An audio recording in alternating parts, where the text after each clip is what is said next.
வெற்றி வாழ்வு திருச்சபையினுடைய காலை ஆராதனைக்கு வந்திருக்கிற உங்கள் யாவரையும் நம்முடைய ஆண்டவரும் ரட்சகருமாகிய இயேசு கிறிஸ்துவின் நாமத்தினாலே வாழ்த்தி வரவேற்கிறேன். கடந்த சில வாரங்களாக நாம் தேவனுடைய வார்த்தையினுடைய வல்லமை என்பதை குறித்து நாம் பார்த்து வருகிறோம். எபிரேயர் 4ஆம் அதிகாரம் 12ஆம் வசனத்தை உங்களுக்காக நான் வாசிக்கிறேன். எபிரேயர் 4ஆம் அதிகாரம் 12ஆம் வசனம். தேவனுடைய வார்த்தையானது ஜீவனும் வல்லமையும் உள்ளதாயும் இருபுறமும் கருக்குள்ள எந்த பட்டயத்திலும் கருக்கானதாயும் ஆத்மாவையும் ஆவியையும் கணுக்களையும் ஊனையும் பிரிக்கத்தக்கதாக உருவ குத்துகிறதாயும் இருதயத்தின் நினைவுகளையும் யோசனைகளையும் வகையறுக்கிறதாயும் இருக்கிறது. பிரியமானவர்களே, இந்த அருமையான நாளில் நாம தேவனுடைய வார்த்தை எவ்வளோ வல்லமையா இருக்கிறது என்பதை நாம் ஒவ்வொரு வாரமும் பார்த்து வருகிறோம். இந்த தேவனுடைய வார்த்தையிலே ஜீவன் இருக்கிறது. இந்த தேவனுடைய வார்த்தையில வல்லமை இருக்கிறது. அவருடைய உயிர் தெழுந்த வல்லமை அந்த வார்த்தைக்குள்ள இருக்கிறது. அவர்தான் வார்த்தையா இருக்கிறார். அப்ப நம்ம மறுபடியும் பிறந்ததே பார்த்தீங்கன்னா அந்த வார்த்தை உள்ள போனதுனால்தான் நாம் மறுபடியும் பிறந்திருக்கிறோம். அது எப்படிப்பட்டது? பேதுரு அந்த வார்த்தையை பற்றி சொல்றார். அழிவில்லாதது, ஜீவன் உள்ளது, என்னென்றைக்கும் நிற்கிறது, தேவ வசனமாகி அழிவில்லாத வித்தினாலே மறுபடியும் நாம ஜனிப்பிக்கப்பட்டிருக்கோம், மறுபடியும் பிறந்திருக்கிறோம், ஆவிக்குரிய ரீதியிலே நாம பிறந்திருக்கிறோம் என்று பேதுரு சொல்றாரு. யோவான் தம்முடைய சுவிசேஷத்துல சொல்றாரு, அந்த வார்த்தை ஆதியிலே அந்த வார்த்தை இருந்தது. அதாவது முதல்ல இருந்தே அந்த வார்த்தை இருந்தது. அந்த வார்த்தை தேவனிடத்துல இருந்தது. அந்த வார்த்தை தேவனாய் இருந்தது. அப்ப பாருங்க, இந்த வார்த்தை எப்படிப்பட்டதா இருக்கிறது, எவ்வளவு பவர்ஃபுல்லா இருக்குதுன்றத நம்ம ஒவ்வொரு வசனத்தை படிக்கும் பொழுதும் நம்ம கற்றுக்கொண்டே வருகிறோம். பாருங்க, யோவான் சொல்றாரு, அந்த வார்த்தை தான் தேவனாவே இருந்தது. அப்ப இந்த வார்த்தை உள்ள போய் நம்ம மறுபடியும் பிறந்திருக்கிறோம் அப்படின்னு சொன்னா நம்ம தேவனாலே பிறந்திருக்கிறோம். அந்த வார்த்தை தேவனா இருந்ததுன்னு சொல்றாரு. அப்புறம் 2ஆம் வசனத்துல சொல்றாரு, அவர் ஆதியிலே தேவனோடு இருந்தார், சகலமும் அவர் மூலமாக சிருஷ்டிக்கப்பட்டது, உண்டாக்கப்பட்டது, உண்டானதொன்றும் அவராலே அல்லாமல் உண்டாகவில்லை. அப்ப இந்த வார்த்தைக்கு உருவாக்கக்கூடிய சக்தி இருக்கு, ஜீவன் இருக்கு, உயிர் தெழுந்த வல்லமை இருக்கு, அழிவில்லாததா இருக்கு, என்னைக்கு நிற்கிறதா இருக்கிறது. அது மட்டும் இல்ல, அதுல உருவாக்கக்கூடிய சக்தி இருக்கிறது. The word as the creative power அதுக்குள்ளவே இருக்குது. சகலமும் அவர் மூலமாய் உண்டாயிற்று, அந்த வார்த்தையின் மூலமாய் உண்டாயிற்று, உண்டானதொன்றும் அவராலே அல்லாமல் உண்டாகவில்லை. அப்புறம் சொல்லிட்டு அவருக்குள் அப்படின்னும் பொழுது யாருக்குள்ள? அந்த வார்த்தையாகி அவருக்குள் ஜீவன் இருந்தது. பாருங்க, அந்த ஜீவன் மனுஷருக்கு ஒளியாய் இருந்தது. அப்ப இந்த வார்த்தையை இன்னொன்னு சொல்லலாம். என்னன்னு சொல்லலாம்? ஒளின்னு சொல்லலாம், ஒளின்னு சொல்லலாம் வார்த்தைய. இந்த வார்த்தையில தான் அந்த லைட் இருக்கு. இந்த லைட் எங்க வருதோ இருள் ஆட்டோமேட்டிக்கா என்ன பண்ணுகிறது? விலக ஆரம்பிக்கிறது. அசுத்தமான வாழ்க்கை நம்மளை விட்டு போக ஆரம்பிக்கிறது. பரிசுத்தமான வாழ்க்கை நமக்கு உள்ளே வர ஆரம்பிக்கிறது. பாவ இருள் அகன்று போகிறது. அப்புறம் ஏன் இப்படி சொல்றேன்னா, அதுக்கு அடுத்த வசனம் சொல்லுது, அந்த ஜீவன் மனுஷருக்கு ஒளியா இருந்தது. அந்த ஒளி இருளில பிரகாசித்தது. இன்னொரு குவாலிட்டி அந்த வார்த்தையினுடைய இன்னொரு குவாலிட்டினா, இருள்ல பிரகாசிக்கிறது. இந்த உலகத்துல கோடி பேர் இருந்தாலும் நம்ம தனியா தெரியும். ஏன்னா அவ்வளவு பிரகாசம். ஏன்னா உள்ள வசனம் போயிருக்குது. உள்ள ஆண்டவர் உள்ள இருக்கிறாரு. அவர் ஜீவனா இருக்கிறார், ஒளியா இருக்கிறார், பவரா இருக்கிறாரு, வல்லமையா இருக்கிறாரு, அழிவில்லாதவரா இருக்கிறார். இதெல்லாம் உள்ள போயிருக்குது. அப்ப பாருங்க, நம்ம சாதாரணமானவங்களே கிடையாது, நம்ம தேவனாலே பிறந்தவர்கள். உள்ள ஒரு பெரிய தேவனுடைய ஜீவன் இருக்கிறது. அந்த ஜீவன் ஒளி மாதிரி இருக்குது. போற இடத்தெல்லாம் அது பிரகாசிக்கிறது. அப்புறம் இருளானது அந்த ஒளி இருளிலே பிரகாசித்தது, இருளானது அதை பற்றி கொள்ளவில்லை. அப்படின்னா இருள் இந்த ஒளியை ஜெயிக்க முடியல. அப்ப ஜெயிக்கிற வல்லமை நமக்குள்ள இருக்கிறது. எத்தனை பேர் விசுவாசிக்கிறீங்க? நான் ரொம்ப ஆழமா விசுவாசிக்கிறேன். இந்த உலகத்துல நம்மளை எதிர்த்து வருகிற எல்லா பிசாசினுடைய தந்திரங்களும் எதிர்க்கக்கூடிய ஒரு வல்லமை நமக்குள்ள இருக்கிறங்க, உள்ள இருக்குது. அந்த வார்த்தைக்குள்ள இது எல்லாமே இருக்குது. அப்போ அது அவ்வளவு பவர்ஃபுல்லா இருக்குது. இருளானது அதை என்ன பண்ணவில்லை? மேற்கொள்ளவில்லை, ஜெயிக்கவில்லை, அதை பற்றி கொள்ளவில்லை. அப்ப இந்த வார்த்தையை நாம நமக்காக உபயோகப்படுத்த வேண்டும் என்று தேவன் விரும்புகிறார். இன்னைக்கு ஒரு வேத பகுதி போறோம். அதுக்கப்புறமா நம்ம சில வசனங்களை ரொம்ப வாசிக்க போறோம். வேற வேற மொழியாக்கங்களையும் நம்ம வசனங்கள்ல வாசிக்க போறோம். இப்போ நீதிமொழிகள் 10ஆம் அதிகாரம் 11ஆம் வசனத்தை உங்களுக்காக நான் வாசிக்க போறேன். நீதிமொழிகள் 10ஆம் அதிகாரம் 11ஆம் வசனத்தை வாசிக்கிறேன். நீதிமானுடைய வாய் ஜீவ ஊற்று. நல்ல கவனிங்க. உள்ள என்ன இருக்குது? வார்த்தை இருக்கு. அந்த வார்த்தைக்குள்ள ஜீவன் இருக்கு. அந்த ஜீவன் ஒளியா இருக்கு. அந்த ஒளி இருளை ஜெயிக்குது. பிசாசினுடைய எல்லா தந்திரங்களையும் ஜெயிக்கக்கூடிய ஒரு வல்லமை உள்ள இருக்கு. இப்ப அதை எப்படி வெளியே கொண்டு வர்றது, எப்படி நமக்காக அந்த ஜீவனை எப்படி ரிலீஸ் பண்றதுன்னா, வாய் ஒரு மெஷின் மாதிரி இருக்கு பாருங்க. என்ன மெஷின் மாதிரி இருக்குன்னா, நமக்கு உள்ள இருக்கிற அந்த ஜீவனை இது வெளியே கொண்டு வருகிறதா இருக்கிறது. நம்ம சுற்றிலும் பாருங்க, உலகத்துல நம்மளை சுற்றிலும் மரணம் இருக்கு. மரணம் இருளாய் இருக்க. இருள் அப்படின்னு சொன்னா எல்லா நோயும், எல்லா பேயும், எல்லா வியாதியும், எல்லா தீமையும் இருள் தான். நம்ம சுற்றிலும் இருக்குது இருள். பைபிளும் அதை சொல்லுது, நம்ம சுற்றிலும் இருள் இருக்கிறது. ஆனா நமக்குள்ள ஜீவன் இருக்கு, ஒளி இருக்கு. நாம அந்த ஒளி இருளில பிரகாசிக்கக்கூடிய ஒளியா இருக்குது. இந்த ஜீவன் தான் அந்த ஒளியை கொடுக்கிறது. இப்போ உள்ள ஜீவன் இருக்கு. அந்த ஜீவனை எப்படி வெளியே கொண்டு வர்றது, எப்படி இந்த மரணத்தை, இருளை, நோயை, பேயை, வியாதியை, தீமைகளை எப்படி அதிலிருந்து நாம் எப்படி பாதுகாக்கிறது, அதை எப்படி ஜெயிக்கிறது அப்படின்னு சொன்னா, உள்ள இருந்து அந்த ஜீவனை நாம் என்ன பண்ண வேண்டும்? வெளியே கொண்டு வர வேண்டும். அப்ப அதுக்கு முக்கியமான ஒரு காரியம் என்னன்னா, நீதிமானுடைய வாய். ஆண்டவர் நம்மளை நீதிமான் ஆக்கி இருக்கிறார். அவருடைய ரத்தத்தினால் நம்மளை கழுவி இருக்கிறார். நம்மளை பரிசுத்தமாக்கி இருக்கிறார், நீதி ஆக்கி இருக்கிறார். அவருடைய நீதியை நமக்கு தந்திருக்கிறார். இப்போ நம்ம பாவிகள் கிடையாது, நம்ம நீதிமான்களா இருக்கிறோம். நம்முடைய வாய் எப்படிப்பட்டதா இருக்குது? ஜீவ ஊற்று மாதிரி இருக்க வேண்டும். வாய் ஜீவனை பேசுகிற ஒரு வாயாக மாற வேண்டும். அப்ப இந்த வசனத்தை இன்னொரு மொழியாக்கத்துல இப்படி சொல்லுது, the mouth of a good person, good person நீதிமான், the mouth of a good person is a deep life giving well. ஜீவனை அழிக்கக்கூடிய ஒரு ஆழமான கிணறு மாதிரி இருக்குது, ஊற்று மாதிரி இருக்குது. அது எங்கிருந்து வருதுன்னு தெரியாது, ஆனா எடுக்க வந்து கொண்டே இருக்கும். உள்ள இருக்குது. பாத்தீங்களா, இப்போ நாம நிலத்துல நம்ம வீட்டுக்கு தண்ணி வேணும்னா போர் போடுறோம். எத்தனையோ அடி ஆழத்துக்கு போடுறோம். சிலர் 300 அடி போடுறாங்க, சிலர் 600 அடி கூட போடுறாங்க. அது எங்க இருக்கு, என்ன ஏதுன்னு தெரியாது. எங்க தண்ணி இருக்கா, எவ்வளவு குவான்டிட்டி இருக்கு, ஒண்ணுமே தெரியாது. ஆனா நமக்கு ஒண்ணு மட்டும் நல்லா தெரியும், சுவிட்சை போட்டா தண்ணி வரும், கண்டிப்பா வரும். அது நமக்கு தெரியும். உள்ள எவ்வளவு இருக்குதுன்னு தெரியாது. எத்தனையோ வருஷ கணக்கா நம்ம போட்டு போட்டு போட்டு போட்டு தண்ணி இறைச்சிட்டே இருக்கிறோம். ஆனா இன்னும் இருக்குது தண்ணி, ஏகப்பட்டது. இன்னும் பல வருஷத்துக்கு இந்த தண்ணி வந்துட்டே தான் இருக்கும். சுவிட்சை போட்டா தண்ணி வரும்ன்ற நமக்கு தெரியும். எவ்வளவு இருக்குன்னு தெரியாது, எங்கிருந்து வருதுன்னு தெரியாது, எத்தனை அடி ஆழத்துல இருக்குன்னு தெரியாது. ஆனா போட்டா தண்ணி வரும்ன்ற நல்லா தெரியும். அதை யூஸ் பண்ணலாம். நல்லா குளிக்கலாம், துணிகளை துவைக்கலாம், பாத்திரங்களை கழுவலாம், வீட்டை சுத்தம் பண்ணலாம், எல்லாத்தையுமே சரி பண்ணலாம்.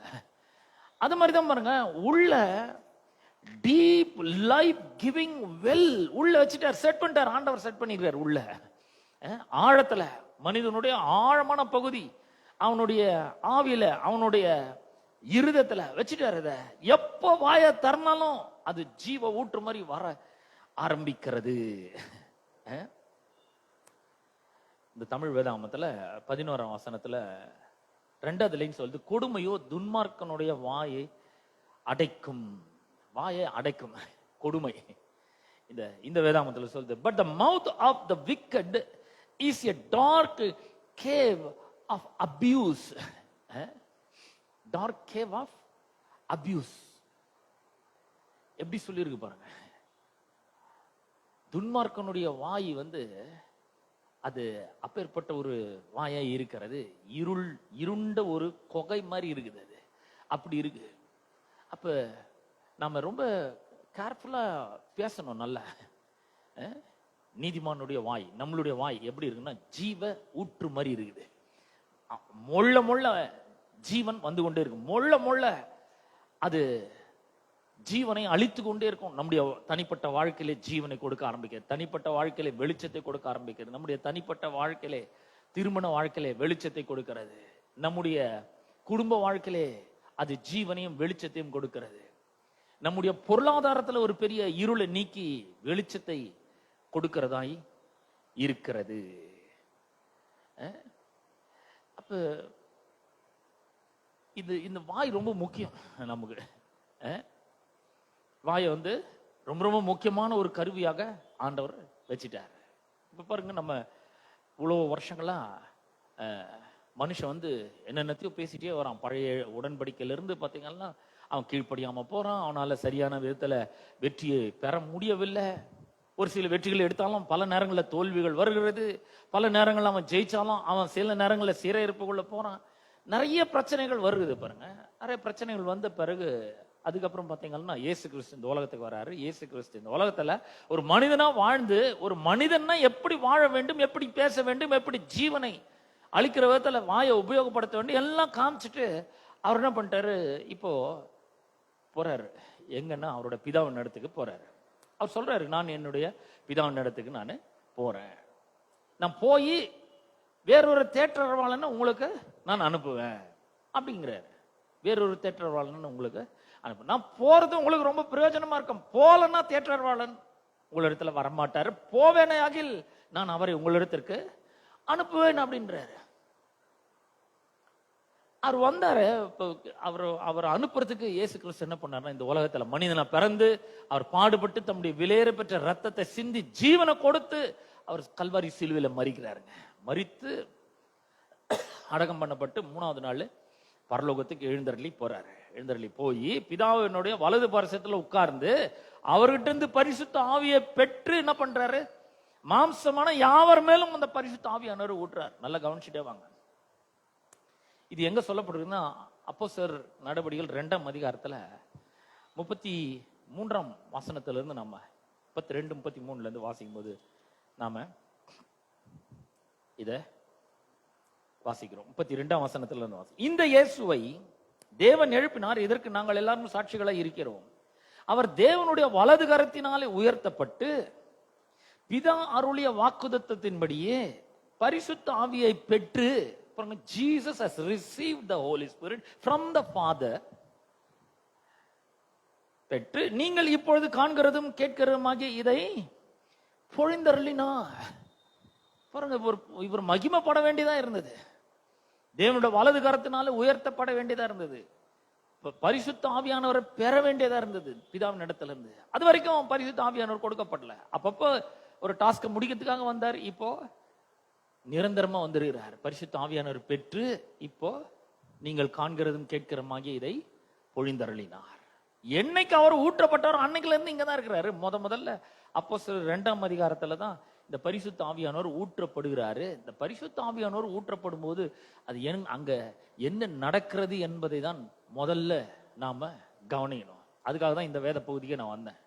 முதல் விஷயம் என்ன நடக்குது, பரிசுத்த ஆவியானவர். பாருங்க, நிறைய சபைகள்ல பரிசுத்த ஆவியானவர் ஒரு பெரிய ஃபோர்ஸ் மாதிரி நினைச்சுக்கிறாங்க. அப்படியே சும்மா ஒரு அவங்களால கண்ட்ரோல் பண்ண முடியாத அளவுக்கு உருள்றாங்க, பிறல்றாங்க, கரங்களை தட்டுறாங்க, வேகமா அப்படியே தலையை ஆட்டுறாங்க, என்னமோ பண்றாங்க.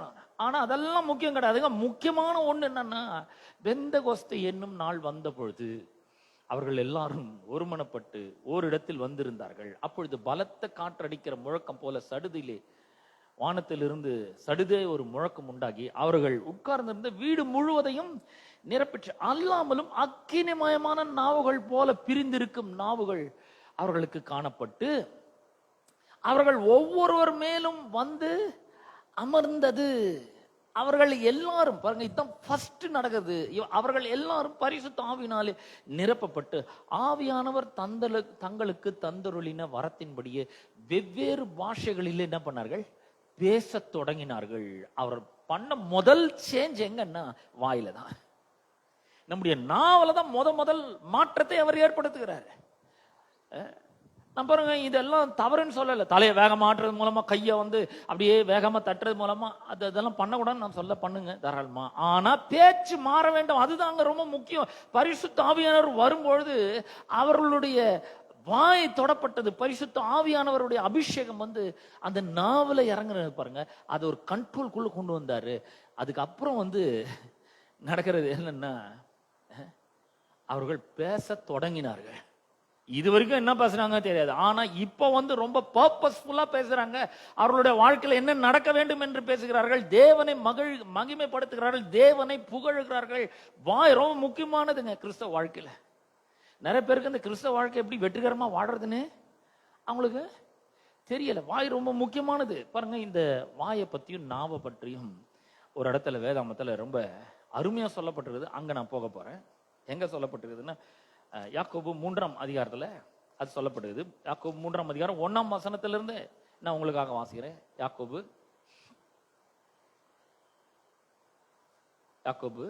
3ஆம் அதிகாரம் 1ஆம் வசனத்திலிருந்து வாசிக்கிறேன். என் சகோதரர், அதிக ஆக்கினை அடைவோம் என்று அறிந்து உங்களில் அநேகர் போதகர் ஆகாது இருப்பீர்கள். நிறைய பேர் டீச்சர் ஆகாதீங்க. ஏன்னா டீச்சர் ஆகனா இந்த போதகரானா அவங்களுக்கு தான் நிறைய கேட்பார் ஆண்டவர்.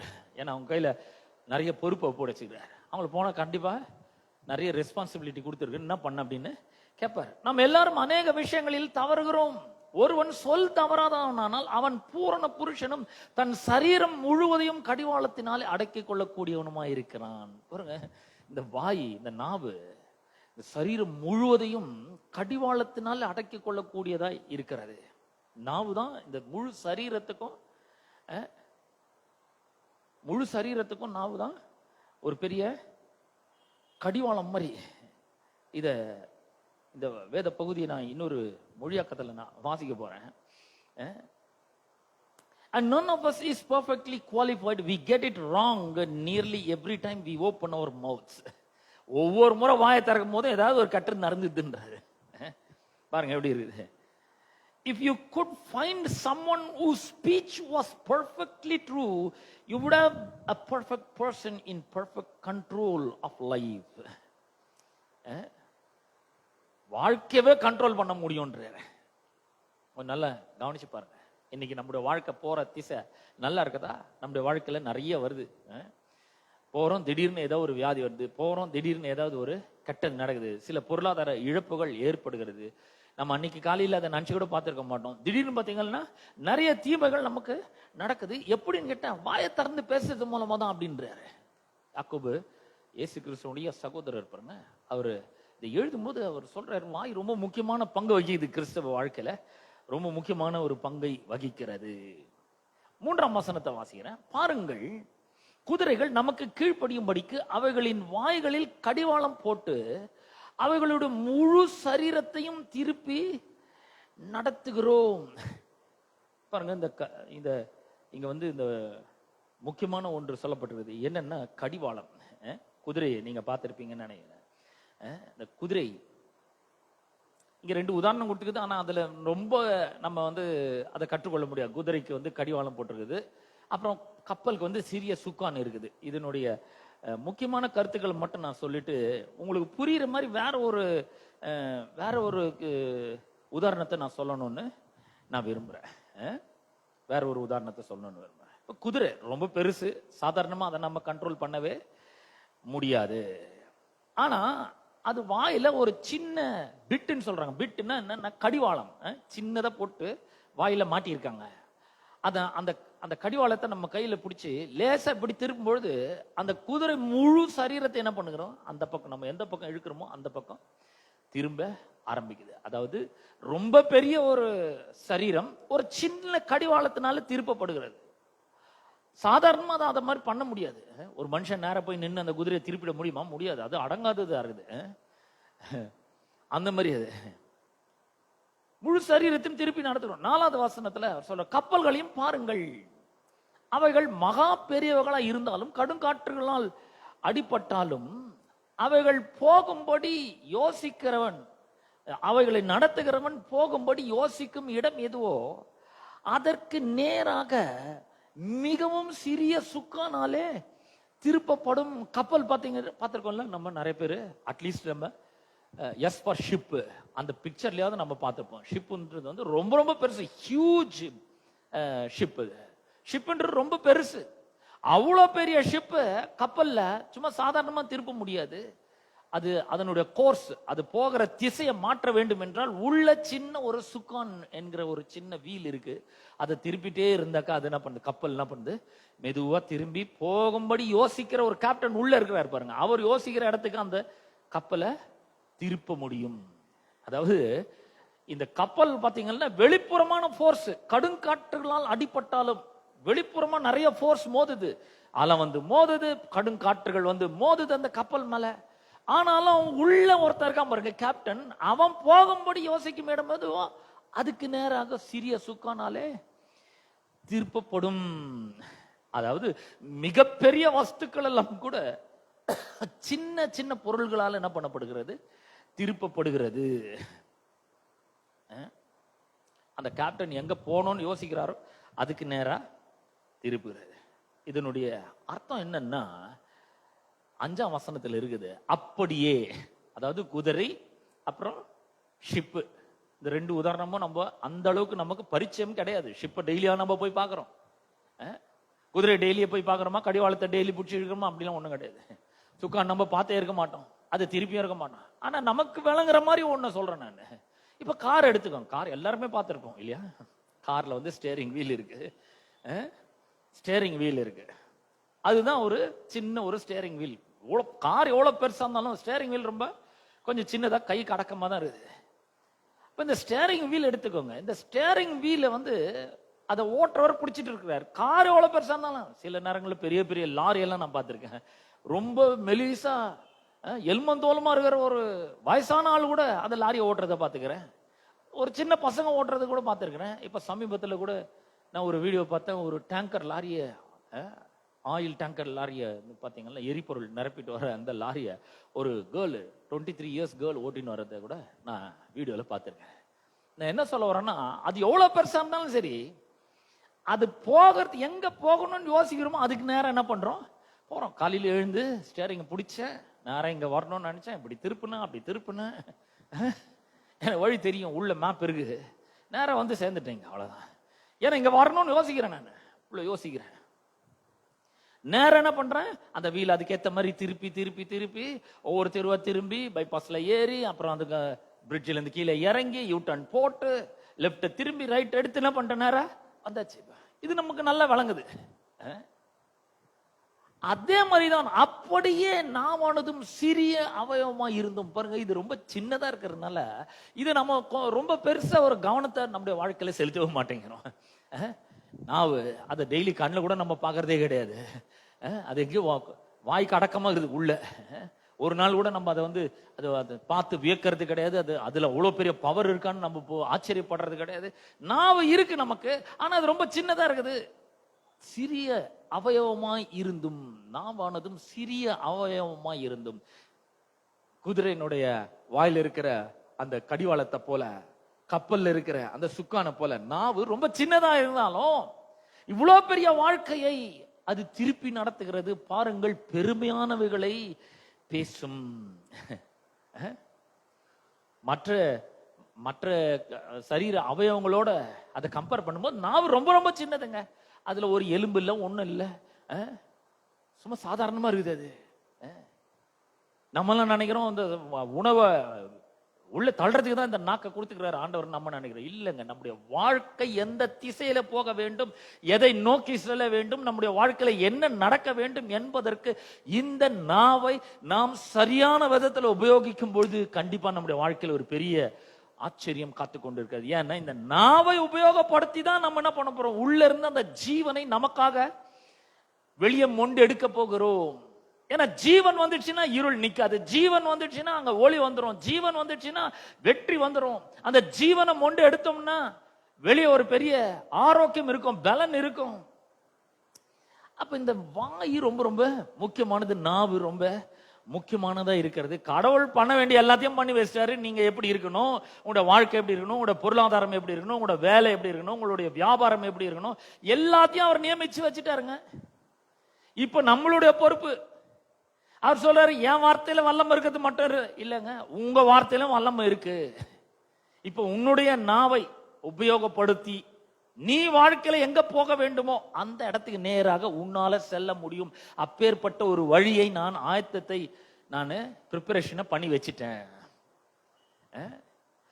என்னுடைய ரத்தத்தை சிந்தி, என்னுடைய ரத்தத்தினால உன்னை பாவங்களற கழுவி உன்னை பரிசுத்தவானாக மாற்றி, நீதிமானாக மாற்றி, நீதிமானுடைய வாய் ஜீவ ஊற்றாக மாற்றி, உள்ள ஜீவனை வச்சு, வெளிச்சத்தை வச்சு, அழிவில்லாத அந்த வார்த்தையை உள்ள வச்சு, உயிர்த்த இந்த வல்லமை அதுக்குள்ள வச்சு, எல்லாத்தையும் உள்ள வச்சிருக்கேன். இப்போ நீ வாயை திறந்து பேசினா போதும். இப்போ கண்டமே நீ பேசக்கூடாது, பிரமாதமா பேசணும். இப்போ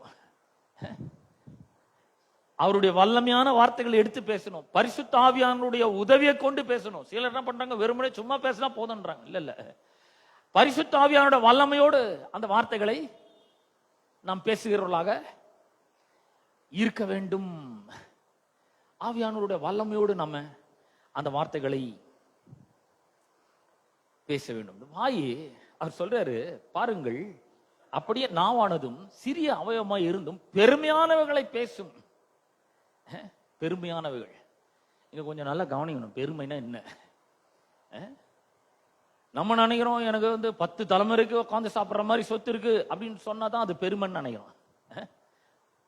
நான் நல்லா இருக்கிறேங்க, நான் கடவுளால ஆசீர்வதிக்கப்பட்டிருக்கேன், எனக்கு எல்லாமே இருக்குது, நானும் என் பிள்ளைங்களும் சந்தோஷமா, இப்படிலாம் சொல்றதுதான் பெருமைன்னு நினைக்கிறோம். இல்லைங்க, பெருமைன்றது வேற. பெருமைன்றது என்னன்னா, கடவுள் உங்களை பத்தி ஒன்னு சொல்லி இருக்கும்போது, கடவுள் உதாரணத்துக்கு ஒன்னு சொல்ற, கடவுள் உங்களை பத்தி நீங்கள் நீதிமான்கள் சொல்லி இருக்கும்போது, நீங்கள் கடவுளுடைய பிரசன்னத்தில் ஐயோ நான் புழுவா இருக்கிறேன், குப்பையா இருக்கிறேன், தூசியா இருக்கிறேன், நான் ஒன்றதுக்குமே அருகதை அற்றவனா இருக்கிறேன், நான் ஒரு பாவியா இருக்கிறேன், என்ன மாதிரி ஒரு பெரிய பாவி உலகத்திலேயே கிடையாது, கடைஞ்செடுத்த அயோக்கியனா இருக்கிறேன்னு சொல்றோம் பாருங்க, அதுதாங்க பெருமை. கடவுள் சொல்றதுக்கு ஆப்போசிட்டா சொல்ற பேர் தான் பெருமை. பெருமையானவைகளை பேசும் அப்படின்றாரு. பெருமை என்னன்னா, கடவுள் ஒண்ணு சொல்லி இருக்கும்போது நீங்க வேற மாதிரி பேசுறது பாருங்க, அது பேர் தான் பெருமை. கடவுள் சொல்றதே சொல்லும்பொழுது அதுதான் தாழ்மை.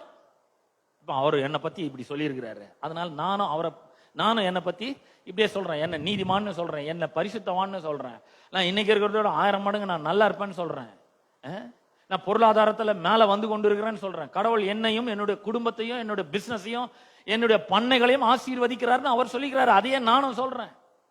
என்கிட்ட நிறைய பணம் இருக்குன்னு சொல்லிக்கிறார், அதையே நானும் சொல்றேன். அப்படியே சொல்றது ஒண்ணும் பெருமை கிடையாது, அது தாழ்மை. கடவுள் சொல்றது அப்படியே சொல்றது, அவர் என்ன சொல்லிக்கிறாரு அதை சொல்றது தாழ்மைங்க. ஆனா அவர் சொல்றதுக்கு ஆப்போசிட்டா சொல்றோம் பாத்தீங்களா, அது பேர் தான் பெருமை.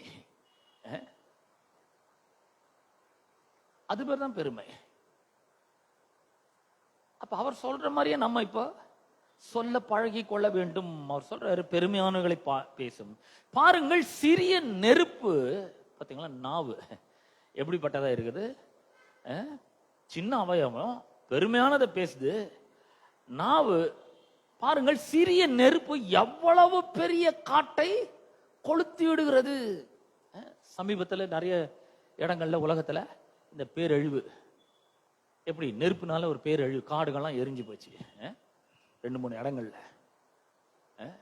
அணைக்கவே முடியல, பல நாட்கள் பல வாரங்கள் அணைக்க முடியாம எரிஞ்சிட்டே இருந்தது அது பாட்டு.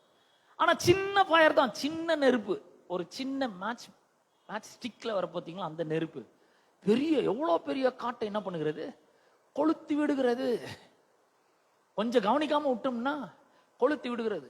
நான் சொல்றேன் பாருங்க, இந்த ஃபயர் ஆக்சிடென்ட் நடக்குது பார்த்தீங்களா, இந்த ஃபயர் ஆக்சிடென்ட்லாம் எப்படி அப்படின்னா, சில வினாடிகள் தான், ஒரு சில வினாடிகள் கட கட கட கடன்னு மலமலன்னு என்ன பண்ணும், தீ பட்டு பிடிச்சு எரிஞ்சு எல்லாத்தையும் நாசமாக்கணும். எவ்வளவு நேரம் எடுக்கும், ஒரு இடம் பற்றி தீ பிடித்து எரிகிறது அப்படின்னு சொன்னா எவ்வளவு நேரம் போனீங்கன்னா, ஒரு சில வினாடிகள், நிமிஷங்கள் கூட கிடையாது, ஒரு சில வினாடிகள்ல பாத்தீங்கன்னா பேரழிவு இந்த ஃபயர் ஏற்படுத்து, நெருப்பு அப்படிப்பட்ட ஒரு பேரழிவை ஏற்படுத்துகிறது. ஆகவேதான் இந்த யாக்கோபு சொல்றாரு பாருங்க, சின்ன நெருப்பு எவ்வளவு பெரிய காட்டை கொளுத்தி விடுகிறது. பெரிய காடு, எவ்வளவு மரங்கள் இருக்கு, எத்தனையோ வருஷங்களா வளர்த்து வச்சிருக்காங்க. காட்டுல பாத்தீங்கன்னா 10 வருஷம் 20 வருஷம் 50 வருஷம் 100 வருஷம் பழமையான மரங்கள்லாம் கூட இருக்குது. ஆனா ஒரு சின்ன நெருப்பு அவ்வளோ வருஷம் வளர்ந்து பாதுகாக்கப்பட்ட அதை எல்லாத்தையும் என்ன பண்ணுது, சீரழித்து போடுகிறது, கெடுத்து போடுகிறது, எரித்து சாம்பலாக்கி போடுகிறது, கெடுத்து போடுகிறது எல்லாத்தையும். நெருப்பு எவ்வளோ ஒரு மோசமான விளைவுகளை ஏற்படுத்துகிறது என்பதை அவர் சொல்றாரு.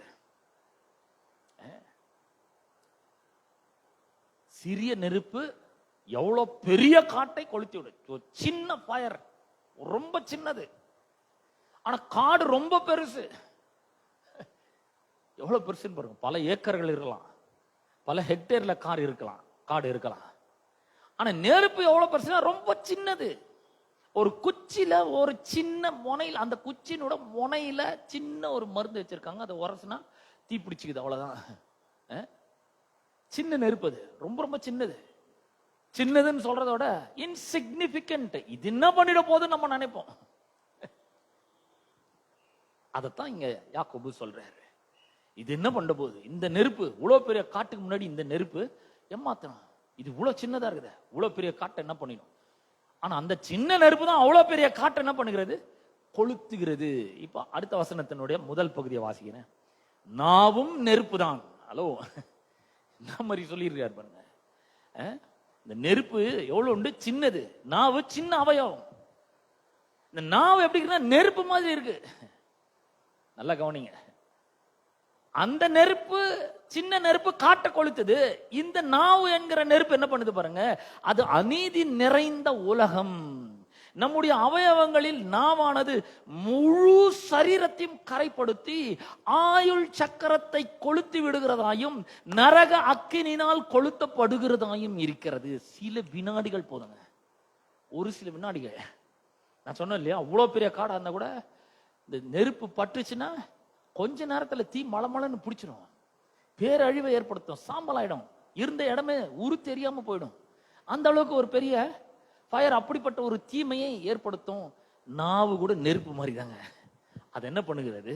முழு சரீரத்தையும் கரைப்படுத்துகிறது. முழு சரீரத்தையும் கரைப்படுத்துகிறது. ஆயுள் சக்கரத்தை கொளுத்து விடுகிறது. 120 வயசு வரைக்கும் வாழலான்னு சொன்னா அது ஒரு 50 வயசுக்குள்ள சுருக்கிடுது. ஆயுள் சக்கரத்தையே கொளுத்துது. எப்படி? ஒருத்தர் எனக்கு தெரியும் பாருங்க, அவர் என்கிட்ட சொன்னாரு, பிரதர் எனக்கு ரொம்ப பயமா இருக்குங்க பிரதர். ஏன் அப்படி சொல்றீங்க? இல்லைங்க, எங்க குடும்பத்துல எங்க வகைரால யாருமே 55 வயசை தாண்டினதே கிடையாது. 50ல இருந்து 55க்குள்ள எல்லாமே இறந்துருவாங்க. எங்க அப்பா இறந்துட்டாரு, எங்க பெரியப்பா இறந்துட்டாரு, எங்க சித்தப்பா இறந்துட்டாரு, எங்க மாமா இறந்துட்டாரு. எல்லா ஜென்ஸுமே பாத்தீங்கன்னா 50ல இருந்து 55க்குள்ள எல்லாமே மரிச்சு போயிடுவாங்க. சரிங்க, அதுக்கும் நீங்க பயப்படுறதுக்கு என்ன இருக்குது? எனக்கு இன்னைக்கு 55 வயசுங்க, பிறக்குது இன்னைக்குதான், இன்னைக்கு எனக்கு பர்த்டே, 55வது வயசு. நான் சொன்ன உடனே உங்க பேச்சை மாத்துங்க, உடனே நீங்க மாத்திடணும். இன்னைக்கோட இதை நீங்க வாழ்நாள்ல பேசவே கூடாது. வாழ்நாள்ல இதை பத்தி பேசவே எல்லாரும் எங்க குடும்பத்துல எல்லாரும் 50ல இருந்து 55க்குள்ள செத்து போயிட்டாங்க. சொல்ல சொல்ல சொல்ல அது பெருக ஆரம்பிக்குது. ஆயுள் சக்கரத்தை கொளுத்த ஆரம்பிக்குது. முழு சரீரத்தையும் கரைப்படுத்த ஆரம்பிக்கிறது. நரக அக்கினினாலே கொளுத்தப்படுகிறதா இருக்கிறது. நான் ஒரு நெருப்பு மாதிரிங்க. அன்னைக்கு சொல்லி கொடுத்தேன் அவரு. நான் நெருப்புங்க, அது நம்முடைய முழு சரீரத்தையும் கரைப்படுத்துது, ஆயுள் சக்கரத்தை கொளுத்துது. இப்படியே சொல்லியிருந்தா நீங்க கண்டிப்பா செத்து போயிடுவீங்க. சொல்லவே கூடாது. இதை சொல்லாம இருந்தீங்கன்னா ரொம்ப வருஷம் உயிர் வாழ்வீங்க. உங்க சந்ததியில நீங்க 60 தாண்டுவீங்க அப்படின்னு சொன்ன பாருங்க. நான் சொல்லி கிட்டத்தட்ட 15-20 வருஷம் ஆயிடுச்சு. இன்னும் அவர் உயிரோடு இருக்கிறார். ஆமென். பாருங்க, அந்த நாவு எவ்வளவு பெரிய ஒரு தாக்கத்தை நம்முடைய வாழ்க்கையில் ஏற்படுத்துகிறது என்பதை கவனித்து பாருங்கள். நாவும் நெருப்பு தான். அது அநீதி நிறைந்த உலகம். அது நம்முடைய முழு அவயவங்களில் நாவானது முழு சரீரத்தையும் என்ன பண்ணுகிறது? கரைப்படுத்துகிறது. கரைப்படுத்தி ஆயுள் சக்கரத்தை கொளுத்தி விடுகிறது. நரக அக்கினினால் கொளுத்தப்படுகிறதாகிறது. என்ன பண்றான்னா, பிசாசு நம்ம வாயை உபயோகப்படுத்தி நமக்கு எதிராக அதை திருப்ப வேண்டும் என்று அவன் விரும்புகிறான்.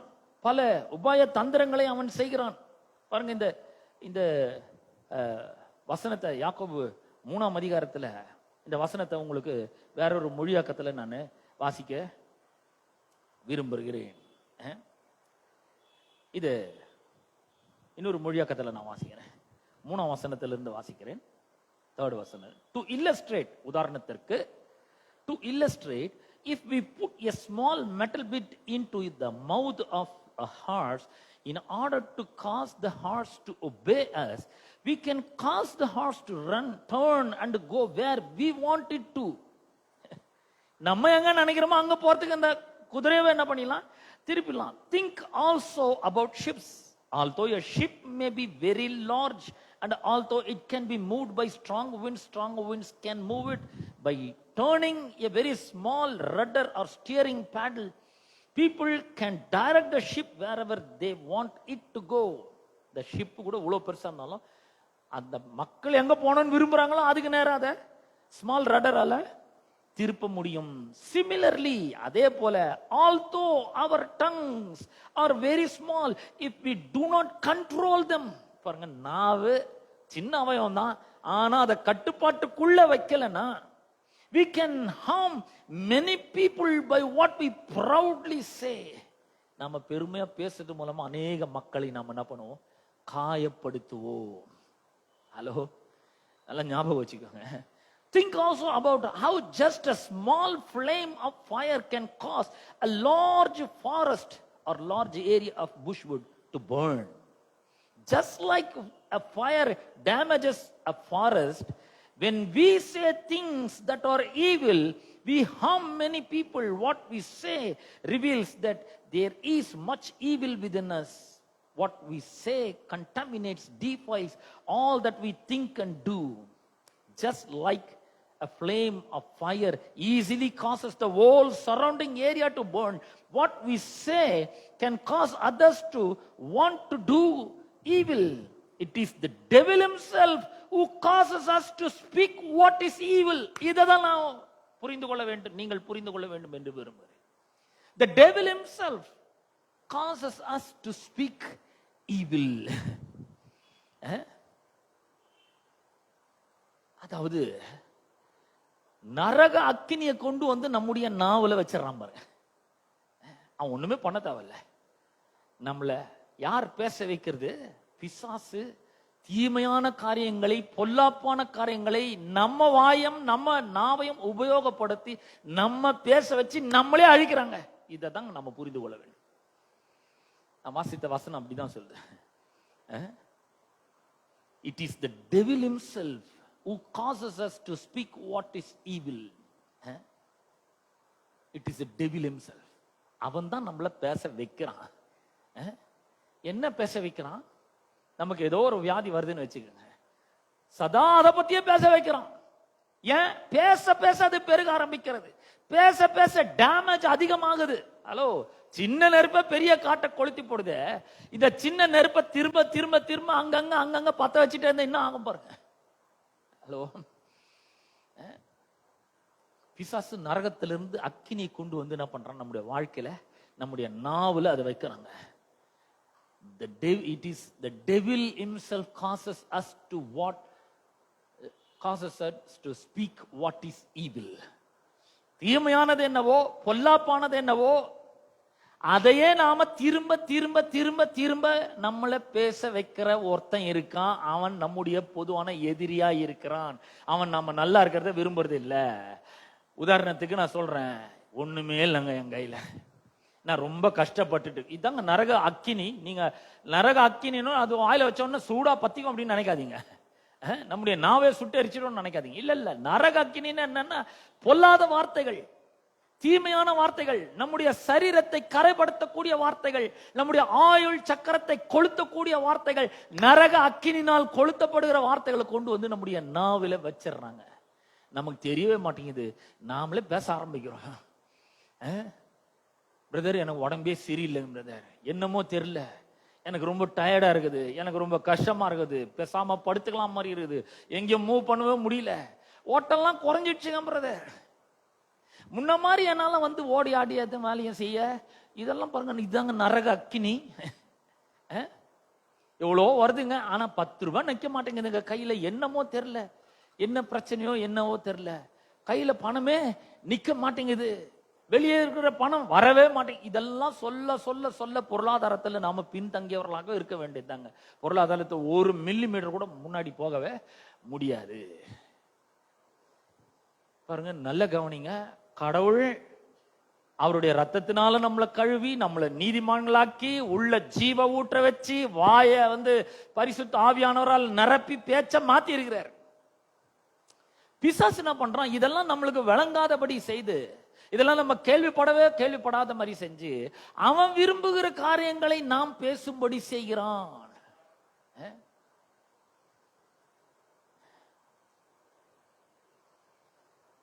என் வாழ்க்கை இப்படியே போச்சுன்னா என்னங்க ஆகுது? எதிர்காலமே சூன்யமா இருக்குது.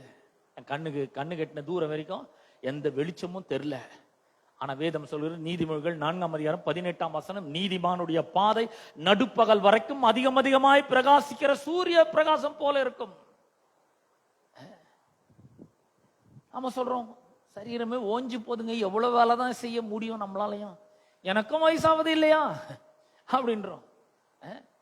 சரீரத்தில் இப்பெல்லாம் ஒரு தளர்வு தெரியுதுங்க, ஏஜ் ஆகுது, எனக்கு நல்லா தெரியுது, முன்ன மாதிரி இருக்க முடியல. ஆனா வேதம் சொல்லுகிறது, you have strong bones and firm muscles.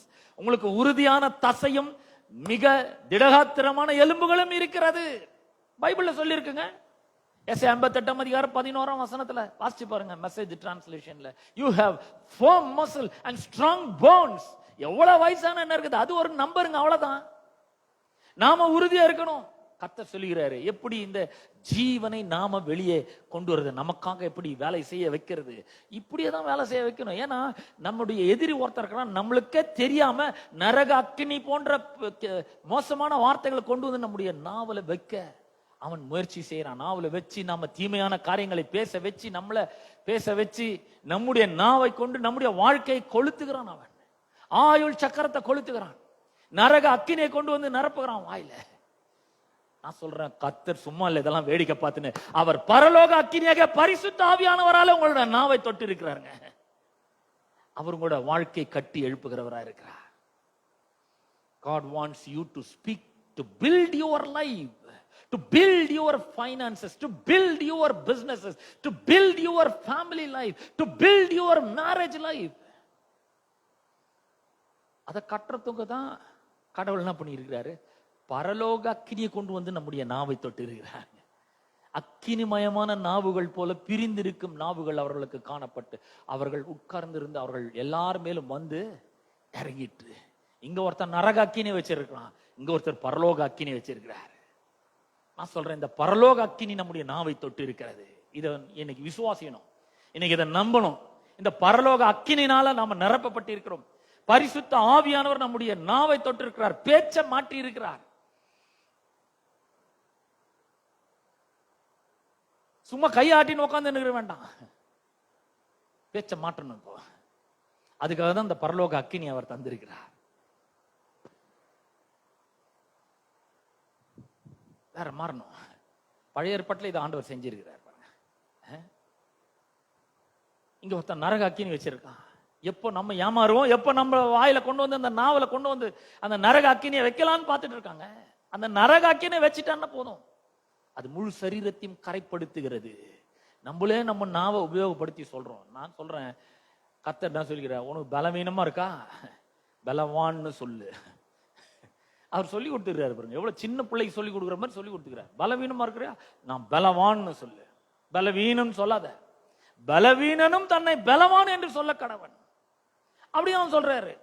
ஏசாயா 40:29 அவர் சொல்றாரு, அவர் சோர்ந்து போகிறவனுக்கு பலனையும் சத்துவம் இல்லாதவனுக்கு சத்துவத்தையும் பெருக செய்கிறவராய் இருக்கிறார்.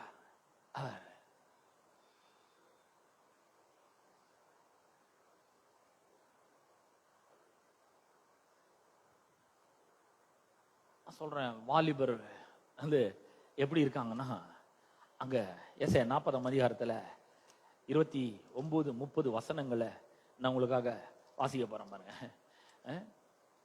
வாலிபர் இளைஞர் இளைப்படைந்து சோர்ந்து போவார்கள், வாலிபரும் இடறி விழுவார்கள். அது நம்மளுக்கு கிடையாது, நம்மளை பத்தி சொல்லல. இளைஞர் இளைப்படைவார்கள், சோர்ந்து போவார்கள், வாலிபரும் இடறி விழுவார்கள். ஆனால் கர்த்தருக்கு காத்திருக்கிறவர்களோ, இதுதான் நம்மளை பத்தி சொல்லியது, கர்த்தருக்கு காத்திருக்கிறவர்களோ புது பலன் அடைந்து பாருங்க. when we wait upon the Lord, we will gain a new strength to soar above every problem, to overcome every problem. கர்த்தருக்கு காத்திருக்கிறவர்கள் எப்படி இருப்பாங்க? புது பலன் அடைந்து அவர்கள் செட்டைகளை விரித்து எழும்புவார்கள். கழுகுகளை போல செட்டைகளை அடித்து எழும்புவார்கள். அவர்கள் ஓடினாலும் இளைப்படையார்கள், நடந்தாலும் சோர்ந்து போகார்கள். ஒன்னாவதவங்கள. அப்ப நம்ம என்னத்தை பேச போறோம்? ஐயோ, பைபிள்லயே சொல்லிக்குதுங்க, இளைஞர் இளைப்படைந்து சோர்ந்து போவார்கள் சொல்லி இருக்குதுங்களே. எனக்கு 25 வயசு தாங்க ஆகுது, ஒரே இளைப்பா இருக்குது, சோர்வா இருக்குது. இப்படியே சொல்லி சொல்லி நம்முடைய முழு சரீரத்தையும் கரைப்படுத்தி ஆயுள் சக்கரத்தை கொளுத்தி போட்டு நரக அக்கினினால் நம்முடைய வாழ்க்கையை கொளுத்த போறோமா? இல்ல, இவங்கெல்லாம் அப்படி பண்ணுவாங்க. ஆனா நான் கர்த்தருக்கு காத்திருக்கிறவன், நான் புது பலனை அடைகிறேன், கழுகுகளை போல செட்டைகளை எடுத்து எழும்புகிறேன், உயர பறக்கிறேன். எல்லா பிரச்சனைகளுக்கும் மேலாக நான் எழும்புவேன். கண்டிப்பா எந்த பிரச்சனையும் என்ன ஒண்ணும் பண்ண முடியாது, சோர்வு என்ன ஒண்ணும் பண்ண முடியாது. ஏன்னா சோர்ந்து போகிறவனுக்கு அவர் பலனை கொடுக்கிறார். சத்துவம் இல்லைன்னு நான் சொல்லவே மாட்டேன். ஏன்னா சத்துவம் இல்லாதவனுக்கு அதை பெருக பண்றவரா இருக்கிறார். அப்படி சொல்ல போறோமா? இப்படி சொல்லும் பொழுது பரலோக அக்கினி அங்க வேலை செய்தாங்க. நம்முடைய நாவு மூலமாக நம்முடைய வாழ்க்கையை நாம் கட்டி எழுப்புகிறோம். பாருங்க, ஒரு சின்ன நெருப்பு, small fire damages a forest. பெரிய காட்டை கொளுத்துது. இது போல நாம சொல்ற சின்ன தீமையான வார்த்தைகள், சின்ன சின்ன வார்த்தைகள் தாங்க. அது ஒரு சில வினாடிகள் தான், அது பேசுறதுக்கு சில வினாடிகள் தான் ஆகும். ஆனா அது பெரிய ஒரு நெருப்பு மாதிரி செயல்படுகிறது.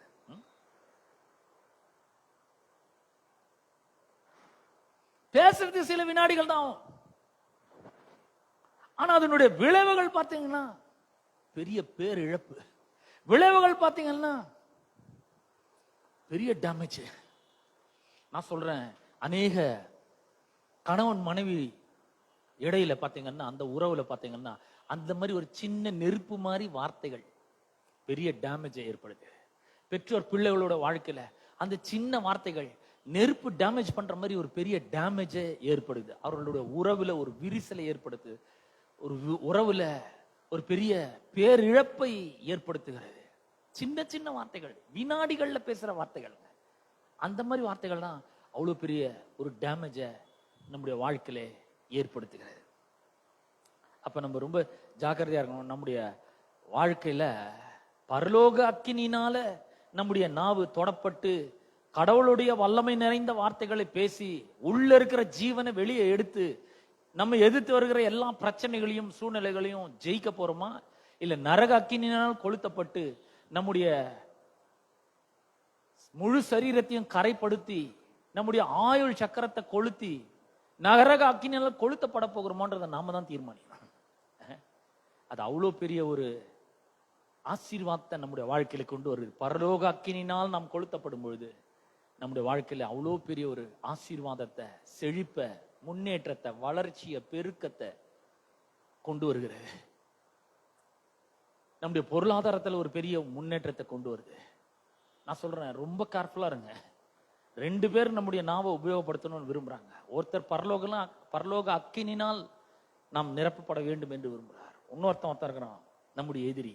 அவன் நரக அக்கினினால் நம்முடைய நாவு கொளுத்தப்பட வேண்டும் விரும்புறான். எல்லா தீமையான வார்த்தைகளையும் நாம பேசணும்னு அவன் விரும்புறான். அவனுக்கு இடம் கொடுக்க கூடாது. வேதம் சொல்லுது, தேவனுக்கு கீழ்ப்படிந்திருங்கள், பிசாசுக்கு ஏத்து நில்லுங்கள். அந்த மாதிரி வார்த்தைகள் வாயில வரதுக்கு முன்னாடி சொல்லுங்க, நான் பேச மாட்டேன் இந்த வார்த்தையை. அது ஒருவேளை சரியாவே இருந்தா கூட பேச மாட்டேன். ஏன்னா நாவு நெருப்பு மாதிரி, வார்த்தைகள் நெருப்பு மாதிரி.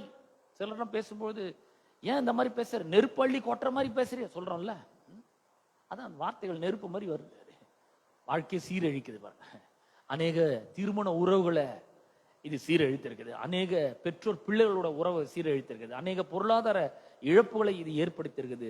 அநேக உயிரோடு கொன்று இருக்கிறது. இருந்தாலும் இதை பத்தி நம்ம ஒரு அறிவு இல்லாமல் இருக்கிறோம். ஆனா இன்னைக்கு நம்ம வழங்கிக்கணும். இதை ஆண்டவர் நம்முடைய நாவை உபயோகப்படுத்தி நம்முடைய வாழ்க்கையில ஜீவனை கொண்டு வர வேண்டும் என்று விரும்புகிறார். சாவை அல்ல, மரணத்தை அல்ல, ஜீவனை கொண்டு வரணும்னு விரும்புகிறார். தோல்வி அல்ல, வெற்றியை கொண்டு வரணும்னு விரும்புகிறாரு.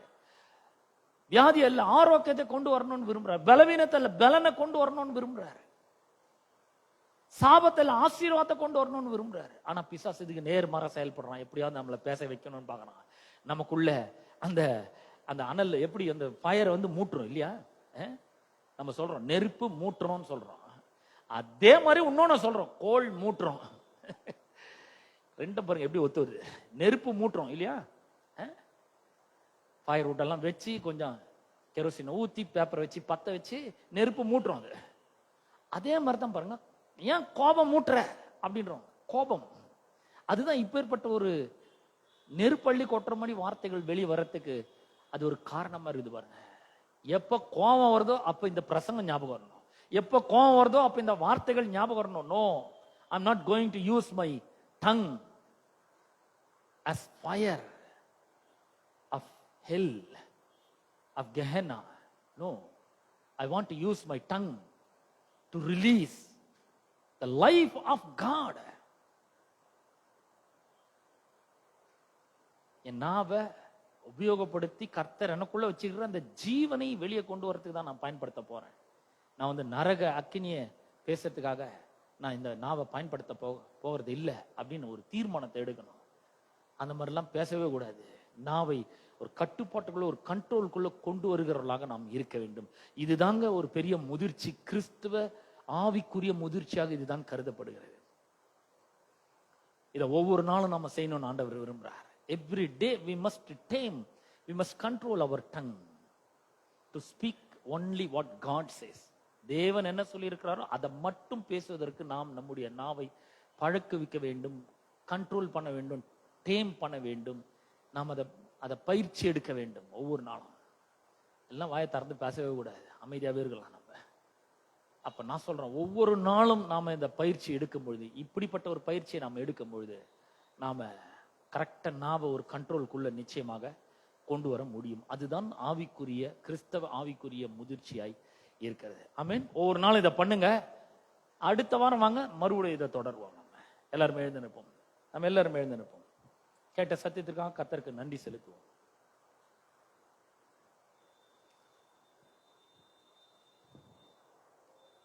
எல்லாரும் கண்ணை மூடி கர்த்தரை நோக்கி பார்ப்போம்.